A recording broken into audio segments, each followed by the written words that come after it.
मालूम, ये बच्चा 12 वर्ष की आयु में मरेगा, इसका विधान टल नहीं सकता। इसको 12 साल की आयु में मरना पड़ेगा, इसलिए इसका आज का आखिरी दिन था, इसलिए मैं इसको उठाने के लिए आया हूँ, इसको मारने के लिए आया हूँ।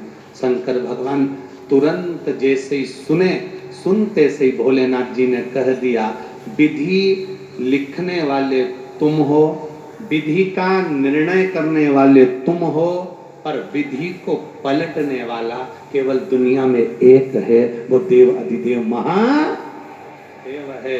बदल दिया, विधि का विधान बदल दिया।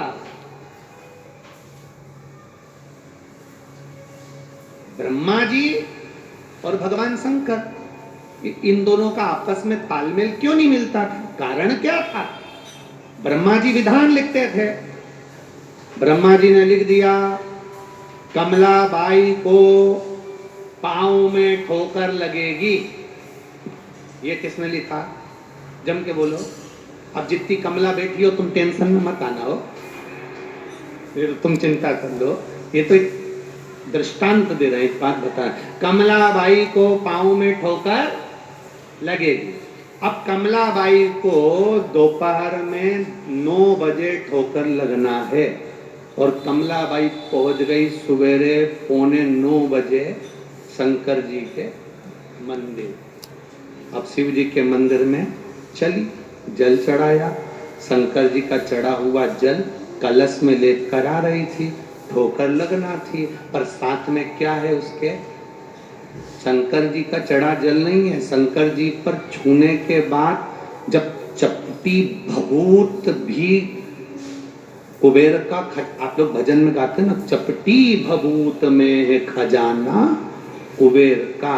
जब शमशान की राख शिव जी को छूने के बाद करोड़ों की दौलत बन जाती है, तो शंकर जी पर चढ़ा हुआ जल साधारण नहीं होता, वो शंकर का स्वरूप होता है, जिसको हम लेकर अपने घर आते हैं।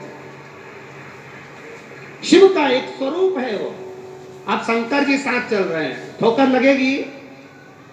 ब्रह्मा जी, एक बार जब ब्रह्मा जी ने लेखनी लिख दी कि 12 साल में ये मार्कंडे मरेगा, और मार्कंडे जी की उम्र बढ़ गई, उम्र बढ़ी तो ब्रह्मा जी टेंशन में पड़ गई। ये किसने बढ़ा दी? क्या शंकर जी? तो क्या उनको नहीं मालूम था कि हमने लिखा है? तो कि लिखने से क्या होता है?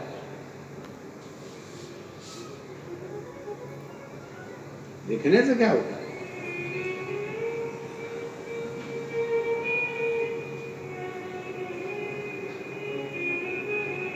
होगा, धीरे धीरे